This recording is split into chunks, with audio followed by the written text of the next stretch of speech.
Yo. Hey guys, welcome back to another weekly workshop, personal branding workshop on becoming a key person of influence in your industry. Now, this is a very passionate talk of mine, so let's get started straight away. I don't want to take too much of your time, so let's go, and I'm going to share my screen with you guys. Okay, so an introduction to becoming a key person of influence. Now, as I start off this webinar, I just want to let you know, whoever you are, wherever you are, for the people who are seeing this on YouTube and here, you have a ball of greatness within you. You have greatness within you, and I want you to believe in yourself because that's where this all starts. Being a key person of influence is, I believe, and I'm going to define this myself, as someone who walks out in the world authentically, knowing who they are, and they're so exuberant, they're so pleased and joyful to be able to share that passion out with the world that they're going to put the spotlight on what's important to them and they become connected in their industry, right? So you become a key person of influence. That's what this is all about. And it's life changing. This really, truly is life changing, and we've seen a need in the market for people, wanting to be able to express themselves, right? How can I get my business and my solutions and who I am out to more people? I'm passionate about this. I'm passionate about accounting. I'm passionate about my nonprofit organization. I'm passionate about my business and I love it. And I want as many people to know about it, especially all the people who can relate to me, right? And I really believe that's what key people of influence do. They make you care and you follow them along in that journey, right? And it's very powerful because it relates to your business, right? This, when it comes to revenue, is it's unlimited, but that's what the next slide is about. And I want to give a disclaimer. Um, this presentation is designed for individuals with long-term vision. You're thinking about the next 100 years. You're not in this for the short term. You're thinking about, how can I leave my legacy onto this earth? Again, like when I do a lot of this work, becoming a key person of influence, documenting, it was all about, how can my children's children see my life? Even my kids. How can I don't have children now, but when I have kids, imagine they can go and watch my whole life. So that became an obsession. And so when it comes to business and entrepreneurship and being a key person of influence, is, what's your vision? What's your vision for the next 100 years? And I want you to think about that right now. What is your vision? What are you trying to achieve? Because it's very important to be thinking long term. So if you're short term thinking and you want to know, like, oh, I want to get the most out of this, and maybe this is not for you, it's really for the long term thinking. How can you position yourself as a key person of influence? So, what is a key person of influence? But actually, before I'm going to go on to that slide, who am I, right? There's a lot of people in this room who are watching this, don't know who I am. Maybe you've seen this on Eventbrite or you're watching this on YouTube now, and you're like, who is this person with a blue do-rag and a tie and a suit? So I'm the co-founder of ETS Rubasha Media. It's a company I started with my father. As you can see me there, who are you? How can I trust you? So that's a thumbnail that we do for our podcast episodes. So that was fun. And yeah, so the Rubasha Family Podcast, I also have my own brand on YouTube, which I'm very passionate about. And that's just what I love. Like, if you Google me, you'll be able to see all of this. And that's what we're going to get into, really, like the power of building that. So basically, I just documented my journey. I started playing as an athlete as well, and just documenting, turning the camera on. I had an iPhone. And what I was doing was, I was documenting my life and posting it. But then, because I realized, wow, this is powerful. So I was spreading all of my content out on different platforms, TikTok, Facebook, Instagram. I just thought it was normal. And what I learned was, I was marketing myself. There was no business behind what I was doing. There was no, source of revenue, but I was marketing. I was testing things. I was putting things out and seeing what people engaged with, just me being myself. And then it turned into a business. It turned into a business for us to provide that service to other people, to do it to ourselves. And that's where the power lied. So a lot of the times I was, didn't have much money. no income was coming in. But what I didn't know was I was building my brand. What I didn't know was when I Googled myself the other day, and I just even want to see if I can do it now. But I did that, and I was just like, wow, this is what I was doing all along when I was posting those videos, when I was expressing myself, when I was talking to the camera, when I was getting myself out there. I was building a brand. So when you go and Google my name, that you will know exactly who I am, and you can go in and watch my content. That's what I was doing, and I didn't realize it. And that's why this is so powerful. This is life-changing. You can become a key person of influence. When you walk in the building, they know who you are. Again, that's later on in this webinar, but I just want to plant these seeds in you. I want to plant the seeds that this is the essence, right? We look at history from back long ago. People have always used media. It's the people who stood out to you who are the ones who documented, who are the ones who were in media, right? Like I was talking to my dad. A lot of you may know Patrick Bet David. You might not know him, but if you do know Patrick Bet David, he's a businessman. And all he did was he turned the camera on and started putting out YouTube videos. Every week, he would put out a YouTube video. He was already a good businessman. He was making sales. He was doing well. But by him turning on the camera and now putting this out to the world, it made so many people connect with him, right? It opened, we're living in the digital landscape. So it opens you up to the world. And now we know who he is.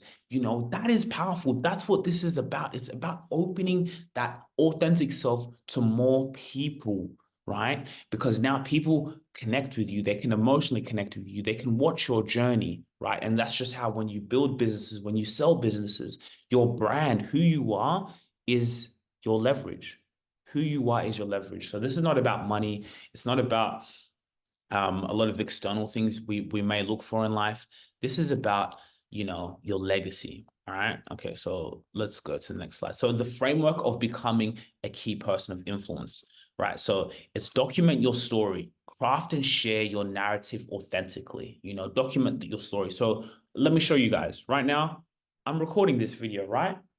I'm recording this video. I'm documenting this because not only is it this documenting here on Zoom, but I have my own footage. Now this becomes content.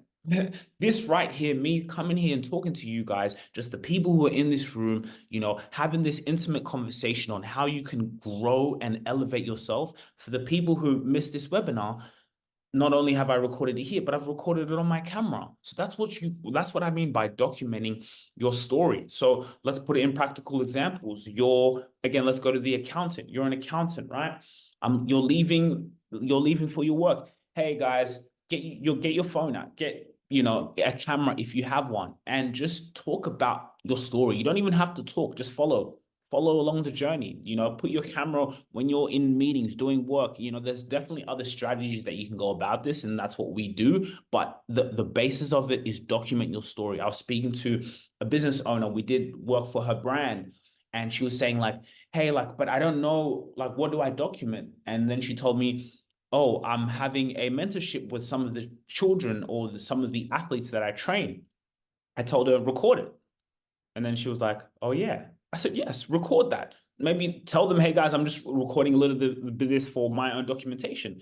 And then you're recording that, you're documenting that. So now it's you just authentically doing what you're going to do anyway. It's not something that you have to create. You're just leaving the camera there while you're doing what you do. And you're giving advice, right? Valuable advice that people want to hear, right? And now you can use that documentation for content. You can use that documentation for the world to see, right? Because there's other billions of people who would love to listen to what you have to say. And when they can connect with you, the more they listen to you and hear you, of course, they're going to want to do business with you. If they're getting all that for free, so imagine what they'd get if they're paid. So this is it. Document your story. The Dunbar Rule. This is a study from Google.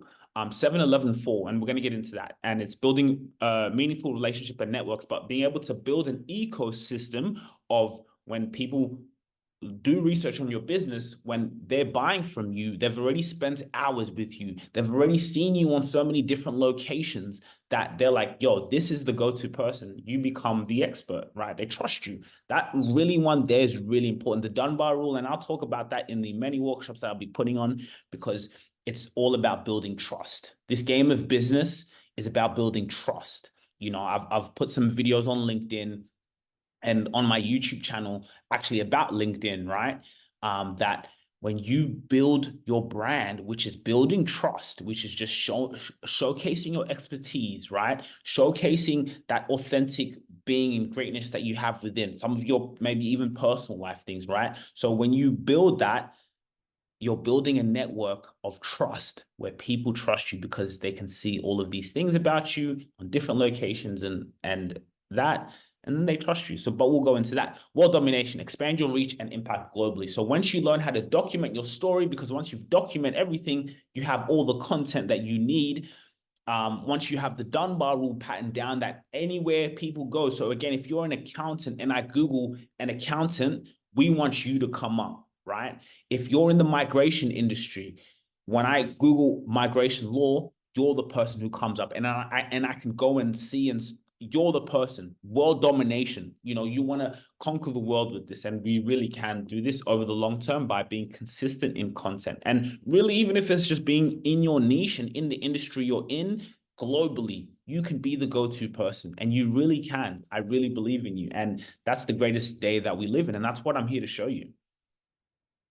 So let's go in a little bit on documentation. I don't like the way I put that there. As you guys, I wanted to make this the most simple, you know, so I'm not the most tech savvy person, but you know, this is what I love doing and I love sharing this gift. So I said, how can I make it really simple for you? So document. When you learn to document your journey, that becomes the content. You can see me here, document. People want to follow humans. They connect with your vulnerabilities. So today, I documented, I had a meeting this morning, right? I just turned the camera on. I'll talk to the camera later on and be like, hey guys, like today's been a busy day. I had a meeting in the morning. I'm doing this.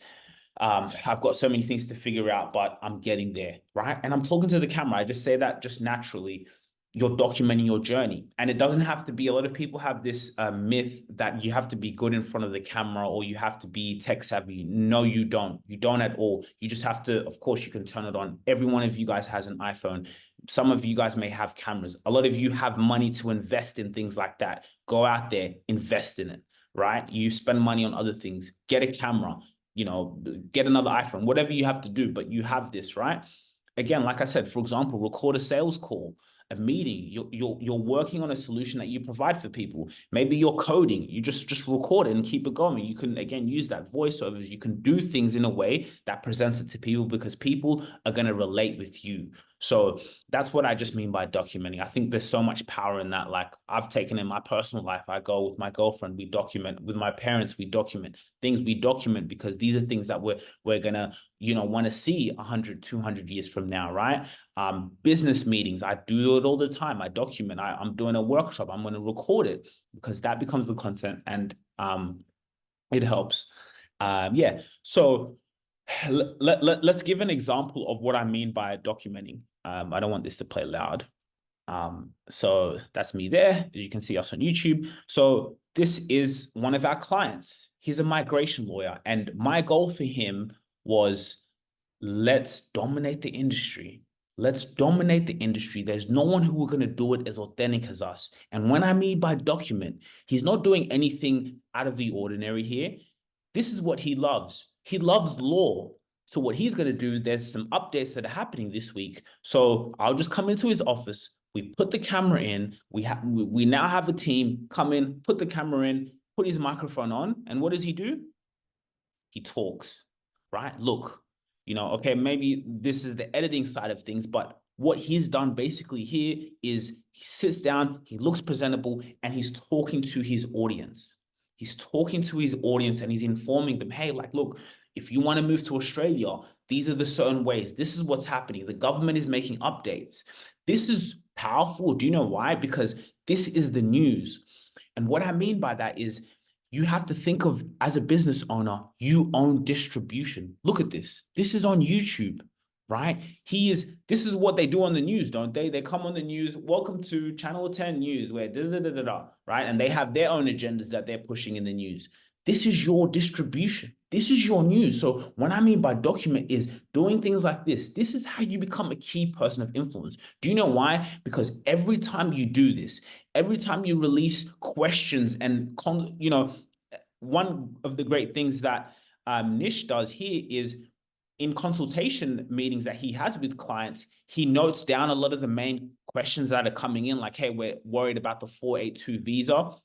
So he jots down what questions they're asking. And then when he provides content in the marketplace, he answers those questions. You see, this is what a key person of influence is.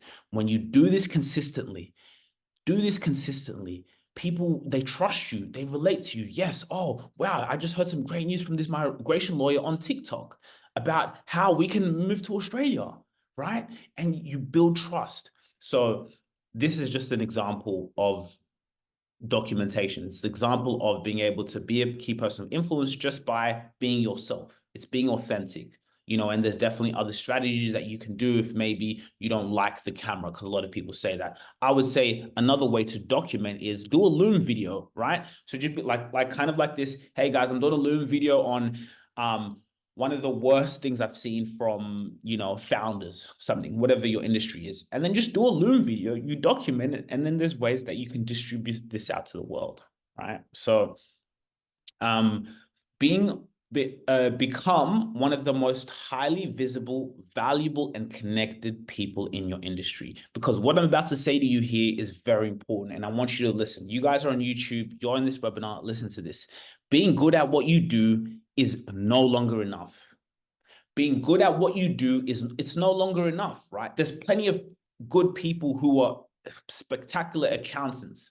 There's plenty of good people who are spectacular at what they do, whatever industry that is, but they're not at the top. They're not the ones who, are the go-to people in their industry. They're not the ones who are let's say on a monetary basis, millionaires, right? No, being good at what you do is no longer good enough. It can get you to a certain point, yes, because you run a business and you're doing millions in sales because you're good at what you do. You've learned how to do a system. You've learned how to build sales. You've learned the lifetime value of your customers. You've learned how to run ads on social media, right? You're good at your expertise. You love it and you're passionate about that. You get word of mouth referrals. Yes, being good at what you do gets you to a certain level, right? But what's going to take you now above that level? Because what I notice with a lot of business owners and entrepreneurs and founders that I've spoke to is you reach a certain plateau. Why? It's just because you're just not visible enough, right? I'll give you a classic example. So like, look at this video here. Migration lawyer gives his relationship advice, right? This is me and the client sitting down, gives his relationship advice. So this has nothing to do with migration law whatsoever. That has nothing to do with, he's giving relationship advice. I was talking to him about, what are some, how did you scale your business, and, what about your love life, right? So it has nothing to do with your business, but you're involving people. You're letting people know, you know, certain things about who you are as a human, because people at the end of the day, they want to follow the human, right? They want to follow the person who offers the solution.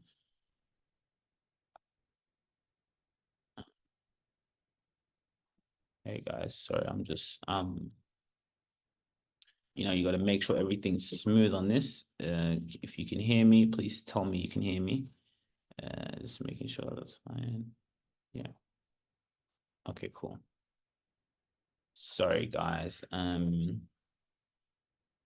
People want to follow people, right? They want to follow the human. People don't buy off emotions. They buy off yes, people don't buy off logic, they buy off emotions. So again, being good at what you do is no longer enough. You have to be able to be visible. You have to be able to be out there in the world. You have to be able to allow people to relate to you, outside of your business, because you're a key person of influence and everything just comes around you. You're an ecosystem, right? You're that person. To be a key person of influence, you must stand out and be recognized. You are who Google says you are.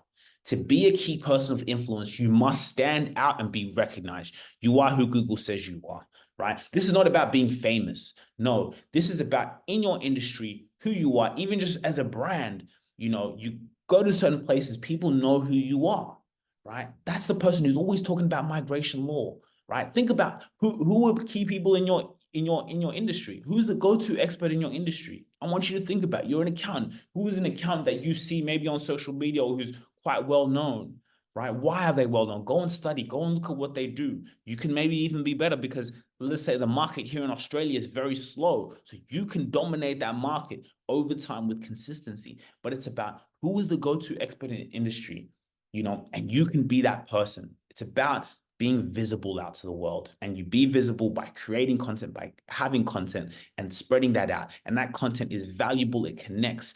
It does the job because you have that gift with you in you anyway, right? So the Dunbar Rule. So this is not me just making this up. This is from Google, and you guys can check this out after. It's called the Dunbar Rule 7-11-4. This is something that I'm going to talk about in every workshop. 7 hours. So a consumer must spend at least 7 hours engaging with your content to build familiarity. So that here should be content, but this is also advice for people when it comes to marketing, right? Spend at least 7 hours your consumer spending time with you. So let me ask you that question. Can your consumer, right? Can your potential client, can they spend 7 hours with you? So what I mean by that, can they watch 7 hours of your content? Can they consume 7 hours of your content? Can they do that? That is very, very important. So what I mean by that is, let's say, for example, let me put it in an example for me. My potential client out there, when they come across me, they can consume 7 hours of my content. They can stumble across videos. They can read articles. There's a lot of content. There's so much content. They can listen to me on audio on Spotify and say, wow, yo, I really connect with this person. Maybe they've never met me before. Maybe they want to do business with me. They've seen me on LinkedIn, right? Who is Sujira Rubasha? When they can go and spend at least 7 hours consuming my content. Can you say the same for yourself? 11 interactions. You have to ensure you have at least 11 interactions with your audience across different touch points. So again, what that means is, can your audience see you can have different interactions with you? Maybe they can comment on a Facebook post. They can like something on Facebook. They can like something on LinkedIn. They can like something on Twitter. They can like something on Instagram. They can see something else on Pinterest. They can see on YouTube, right? Can they just have 11 different touch points, across who you are in your network? Think about that. Can you? And 4 locations. Again, the 4 locations is, can they see that same marketing message on LinkedIn, on Facebook, on TikTok, on all these other platforms? So we'll go back to Nish Sharma of Migration Services. He's on TikTok. The same content, updating news, information on TikTok. And we look at specific audiences because we know, okay, on TikTok, you have more of a consumer base. A lot of people, their families, they're wanting to move to Australia. They're on TikTok. A lot of people, students, right? So TikTok. Okay, let's see if you see him on TikTok and you want to see him somewhere else, you can see him on Facebook. That same type of videos, other things about his company, ways to move to Australia, you can see that on Facebook. Instagram, you can see the same thing, right?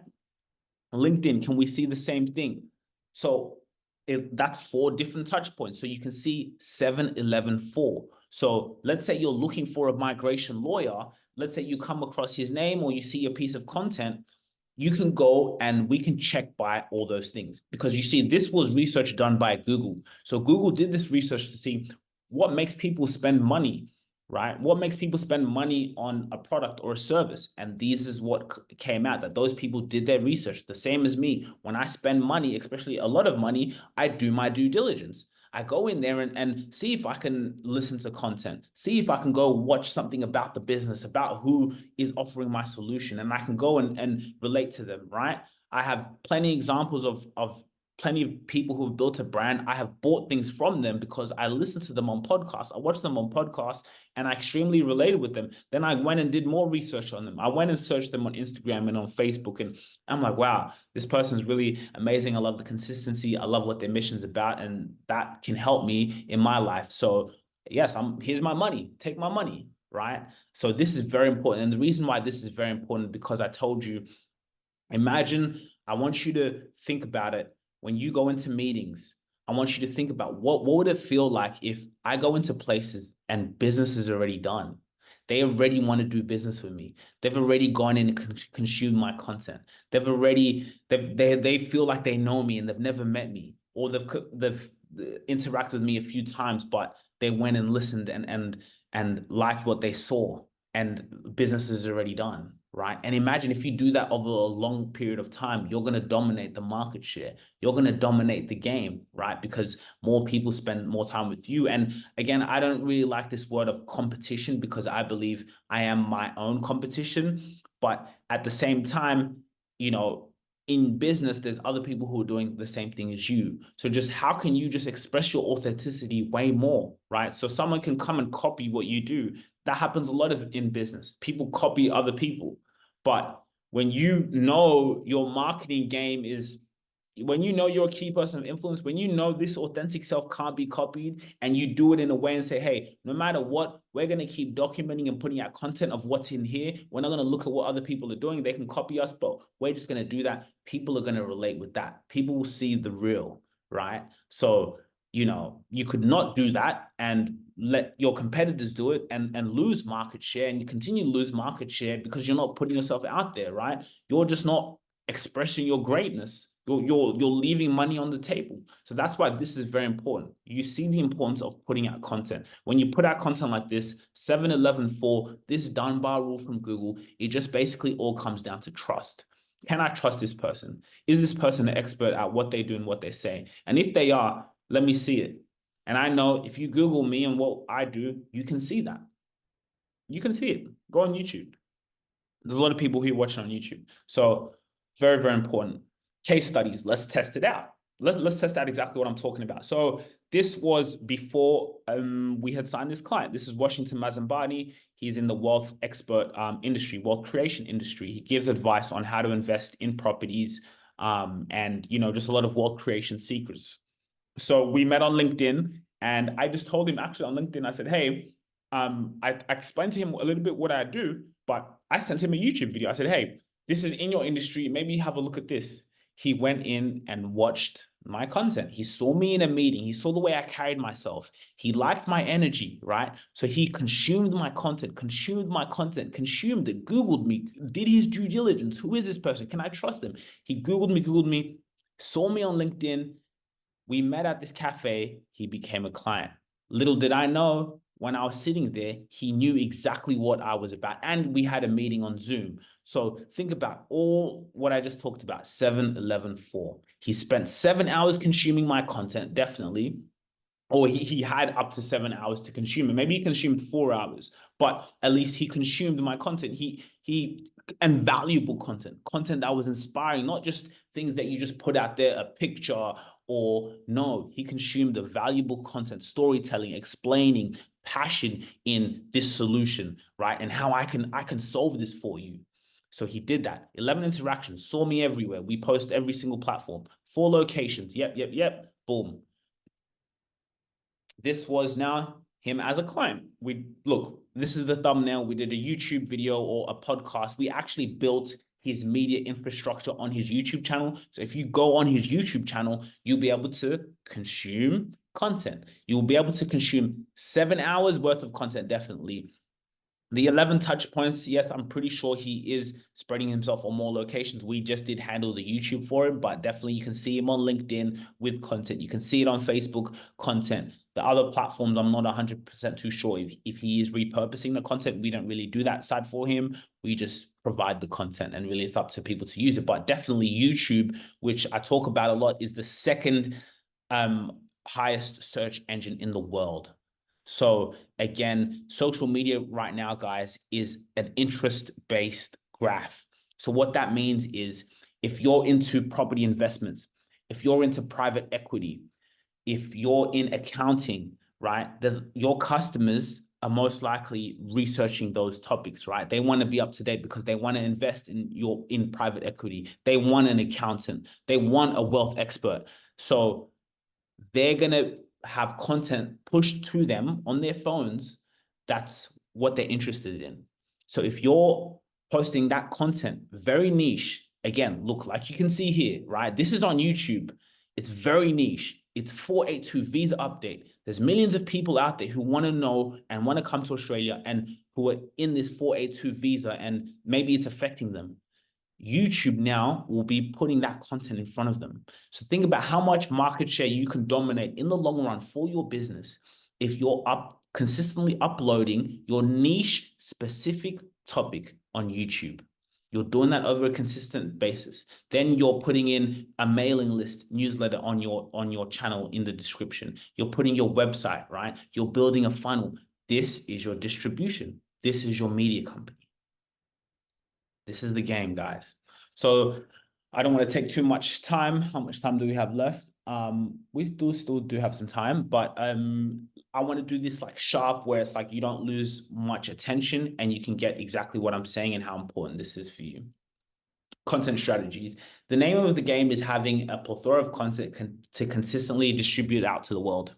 That's the name of the game, is how can I get as much content as possible so I can just keep distributing this, right? So you own a company. Let's say you own a private equity firm and you say, okay, cool.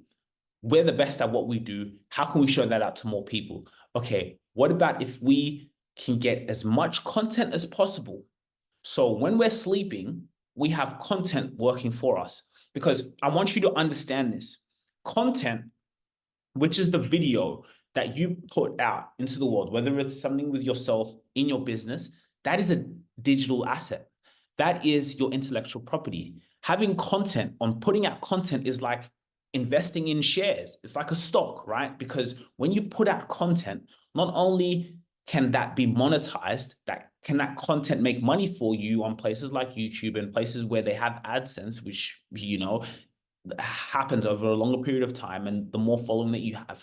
So that content that you shot 2 years ago, that you did, that's an asset that's going up in value. It's going up in value because the more you're obviously posting and the more people are coming across that video, that can produce income. But not only that, now that piece of content is going and cold calling for you. It's going because now it's being put in front of people who are interested in what you do. You're sleeping, but the piece of content that you just did authentically, talking in a podcast or in a meeting, that content now is cold calling for you. It's going out and being put in front of people who need exactly what you do. And that's just organically. That's just if you put it on YouTube, if you put it on your social platforms, on your company Instagram page. Let's say, again, YouTube, more on YouTube. But let's say even those other platforms, the short form platforms, TikTok, Instagram, LinkedIn, that content of your business, the solution that you provide, is 2 months later, 3 months later, 4 months later, it's still going out and getting shown in front of people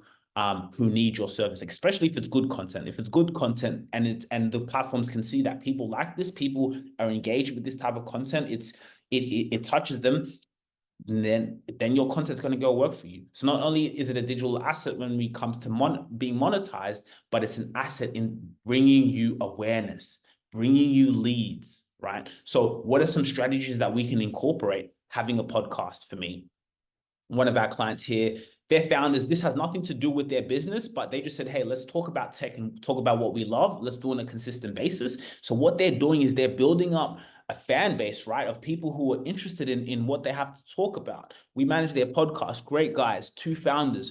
So a podcast is a great way to get all of your content, because when you have a podcast, it's a 45-minute to 1 hour conversation. That piece of content can last you 2 to 3 months if you wanted to. So now when you have a podcast, and why it's such a great way and great tool, because it's authentic, you're building relationships with people. You're just talking about, hey, what did we face this week in cybersecurity, right? When we're talking about it, and you're talking with your co-founder or business partner, it's authentic, it's natural, it flows. So then once you're able to distribute that, you can break up that content so crazily, if that is a word, crazily. You can break up that content so you have a plethora of content to be posting. You have a plethora of content. So think about if you record a podcast every week, or if you record a podcast once a fortnight. Think about how much content you will have. The name of the game, again, is to have a plethora of content to distribute out to the world. Because let's say you have a podcast, then you can, instead of you going out and having to create the podcast, you say, look, I'm busy in operations. I'm doing operations. I'm busy on my business and getting these tasks done. But you know what? I'm working with a team. Again, you can have a media company with very few people, like what we do, ETS Rebashin Media. We help build that engine where you don't have to worry about doing all, that type of stuff of having to, no, it's just like, boom, record it, we'll come, we have the content, okay, let's distribute it out to the world. So when you're sleeping, you have a plethora of content to come out.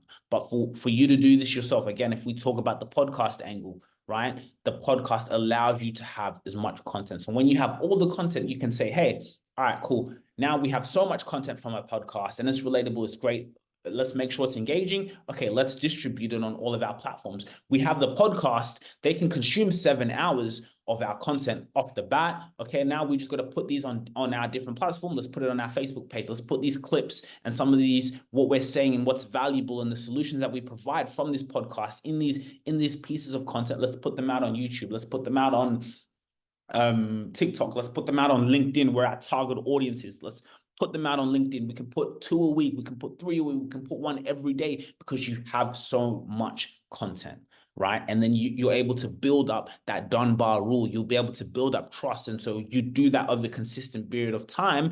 You have all the content. So you're in a funnel of content. Then you can say, okay, we're running ads. Let's run ads on LinkedIn. We've got the budget. We've got the podcast that's coming in. This piece of content did really well. People really like this podcast where we talked about private equity solutions. Okay, let's run ads against that. So you have all the content already. You don't need to always go out in the need to, what can we do here? Can we organize this? No, let's just record our podcast. Let's bring other people in the industry. Let's build relationships with people, right? And then use that content so it shows other people in the industry that you're the go-to expert, that people want to come and talk to you. So this is just the content strategy on how to just have as much content as possible where it's more natural and authentic. There's still other ways to do this. Like, again, I'm recording this webinar. This webinar will be over an hour, let's say, or 45 minutes. That's all the content I need. Now we can, with my team, we can go and distribute these pieces of content and repurpose this content and make this content go cold calling for our company.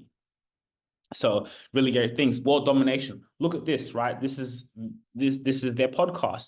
As soon as we took over, 4.6 thousand views in 28 days. Look at the stats there, right? Three, and this says watch time hours. So people have spent 32 hours just listening to them. People have spent 32 hours watching them because this is on YouTube and we're not even talking about the audio yet, right? So imagine walking to places and people already know who you are. They've consumed hours of your content before meeting you, right? Very powerful stuff. So guys, that is the end of the webinar. Really, I really loved doing this for you guys, being able to provide a lot of value and talk about what's important, talk about how this can impact your life, because it can truly impact your life. When you learn to become a key person of influence, they trust you. And when they trust you, business just comes to you. It's happened to me personally. I've been really heavy on LinkedIn and all these other platforms, and business is just coming to me. People trust me. People ask me questions because they want to know how they can do what I'm doing. They want to know how they can be the industry leader. They see what we're doing for our clients and they want to know, wow, if they're getting that done, I need to get that done. I think about my clients' as pain points before we started working with them, and it makes me so proud because a lot of them, they wanted to have, oh, this is so annoying and I'm maybe not the best tech savvy and posting this on all these platforms. I'm busy with my job. I just want to focus on what I love doing. And so for us to be able to come in and do that and take that stress away, but to grow people's brands, to grow people's awareness, to keep that consistency. Again, this is not a short-term thing. It's a long-term play. But it's so valuable. It's so valuable to be put in front of your audience in such a way that people can engage with you, they can consume you, they can like you and trust you. And I'm so proud that we can do that. And that's what you can do. If again, because what we do is a very specialized service, I just want to give tips for people who will just go away and use this information for themselves, right? Whether you can get a good team, whether you do it yourself, whether you just start documenting things yourself, whether you commit to 2 to 3 days a week of, let me just share my expertise, right? Imagine if you did that, even just once a week. This week, what's happening in my industry? How can I update people, right? How can I update people on how to invest? How can I update people in their relationship life? How can I update people mentally, right? What's a piece of advice that I've gone through my week that I went and suffered today or achieved? And I can share that with someone. And if you do that over a consistent period of time, and then you just learn a little bit of strategy on how to now distribute this and where to do it and where your target audience is, um, it's going to go a long way. But I think the first part is just doing it. Once you do it, then you start to learn strategy a little bit later on, and then you can again hire. Okay, so we'll do the one question. What type of content should I create to position myself as a key person of influence? So I think I really answered this question. Um, yeah, anything that's natural to you. What you see is what you get. With me, what you see is what you get. So I'm very authentic, I'm very natural. So I create content in a way, that's very natural to me, which then now comes back to this question is, what type of content should you create as a key person of influence? It depends, right? Like what's in your industry that's interesting? What do you love to talk about? For me, I believe the best way to position yourself as a key person of influence, talk about what you love, because you can talk about what you love all day, every day. So if you can talk about what you love and then just have ways to market that, which is just documenting it and putting it on camera and then distributing that, that is how you're going to position yourself as a key person of influence. Why? Because you're talking about what you love, so you know it and you're studying it and you love talking about it because this is your expertise. So when you can continually touch on putting out content that relates to that, that's how you're going to position yourself as a key person of influence. So again, another example, we'll use one of our clients. He uses consultation meetings, questions, and the panics and the worries and the stresses that people have in his meetings to now put content that's answering those questions. Now, by him answering those questions of, people's pain points and what they're worried about, he positions himself as a key person of influence because more people will continue to trust him. More people will use that information that he said and learn from other people's experiences. And when it works for them and they come to him and it works and they're happy, they spread that out to more people. Those more people can consume that person's content. Now, when it comes to industry associations and, all these external things, you become a key person of influence because you're consistently showing up. Again, this is a long game, right? It doesn't happen overnight. This could take 2, 3, 4, 5, 10 years of just consistent work, consistent documentation of this type of content, right? So those are the types of content that you can create or you can document to position yourself as a key person of influence. Answer questions, do webinars and record the live webinars and then post that content. Do live Loom videos of what you do for clients, get that video, post that content, right? So Loom videos, webinars, record it, document it, answer questions, put that content out to the world and watch the magic happen. So yes, guys, thank you so much for tuning into my webinar or the webinar today. We have a scorecard. I can send in this YouTube video. It will be there in the description. You'll be able to fill out our scorecard. If you're in this webinar, please send me an email. And actually, within the Eventbrite, you can fill out the scorecard. It's just a scorecard to really show you where your brand is and just a report, right? It just really helps you give you a little bit of feedback on what you can do better. If you're doing really well, what can you do even better, and encouragement. If not so, on what platforms you are in the strategy, how can we improve what you're doing? So I really appreciate you guys watching this video. Thank you guys so much. I hope you enjoyed it. And any questions, please feel free to ask. Thanks. If you really enjoyed this video, make sure to click here, and I'm sure you're going to love that one.